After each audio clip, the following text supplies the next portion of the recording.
哇塞，你瞧瞧这个福利脸分色做的，核膜线和水口的位置开的，分件的公差大的，开模的精细程度粗糙的，漆面脏的。这不是用来代工的，也不是 KO 的，这是万代正版的再版 SHF 福利帘。可惜了，包装盒设计的这么好看，却合损了，不应该呀！明明包装完好，而且还有防撞角。看一下代工厂，完喽，福岛五金塑胶公司。我们都知道嘛，那些直接叫玩具厂的呢，都做的稀烂，这种塑胶公司呢，更是惨不忍睹呀。而且它叫福岛，怎么让我有种不祥的预感呀？说明书是在盒子的侧面，然后拿出里面的内容物。其实里面有一个法杖，2.8磅的手型，3张替换脸，再加上一个支架，2个马尾，后面还用胶带粘了一个大魔法阵。这就是长得矮的好处了，在底下呢还能再塞一个配件。主体外面还包了一层塑料纸。不是哥们儿，你这防尘膜多余了吧？且不说裙摆底下会不会撑起，就算蹭到了也看不到啊！感觉这玩意硬塞个防尘膜就是给我们一个开箱的仪式感吧，不然怎么让别人知道这是一个全新的呢？默认装好的头发是耷拉到前面的，各种蹭击，核膜线乱飞，末端粗糙的像是有打印件的支撑住，眼不见心不烦，替换掉吧。替换件是全云关节连接的，然后我们来看一下整体的效果。众所周知，万代的白色涂装脏的一批，这次其他地方的漆面还能比白色更脏，开模呢还又肉又糊，核膜线乱飞，真不知道24年的出版怎么能炒到7张多的，原价是7700，今年的再版涨到了8800，怪不得现在能跌到2张多轻松到手，原来是因为质量真的是差的一批呀。重量方面是35克，身高方面也就是到假面骑士的胸口。细节方面，这面雕2转3肯定是失败的，可以看到他眉毛呢给你来了一圈黑色的勾线，不是哥们儿，你搁这画漫画呢，神态呆的像是一个伟人。精灵耳朵的造型做的不错，就是这耳垂吧，它这肉成啥了？头发做出了紫白的界面色，界面的效果不错毕竟糊成这样了，他肯定也看不出来做的不好了。毕竟这头发的效果看着像是落了3年的灰，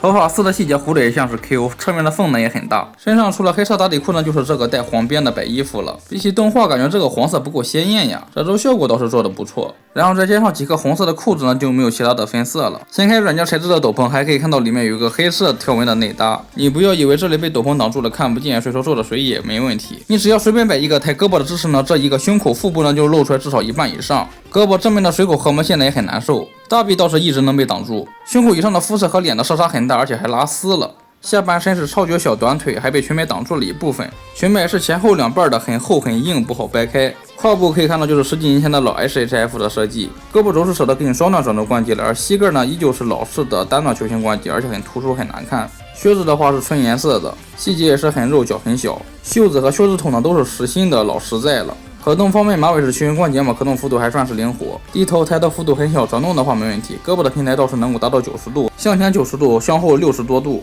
大臂没有平转，肩膀倒是有一些，因为和斗篷有干涉，所以说曲轴只有90度左右。手腕还挺灵活的，胸部前倾后仰以及转动幅度呢都很小。由于会回弹，腿部侧低只有30度，前低45度，后低30度。腿部平转全靠胯部的一个小关节。屈膝100度，都做到这份上了，它的脚趾筒竟然没有平转。脚腕的接地性还不错，脚尖也有可动。除了手腕和胯部偏松之外，其他地方还可以，但是这可动幅度也太拉了。配件方面，一对握拳手，一对握持手，加上一对祈祷手。面对有微笑脸、惊讶脸以及一张卖萌脸，都做的挺伟人的，而且每一个呢都是带着耳朵的。法杖的话做的挺细长一根，红上那会儿看着像是高亮面的涂装，不过应该是浑浊的透明件，看不出来。用灯打了一下，应该是透明件没错，只是看起来不像。金色涂的挺亮，但是上面的黄色感觉好廉价呀。开模也是肉的像是肥姑妈了。连接魔法阵的地台应该是伽马未来的同款。好家伙，怪不得我浑身都找不到版本的钢印，原来是搁这儿呢。不过我买的不是再版吗？怎么还是4点呢？难道说涨价之后呢，它的点数不会变吗？最后这个魔法阵呢很厚一个，防尘膜贴的皱皱巴巴的，直径比福利帘要高。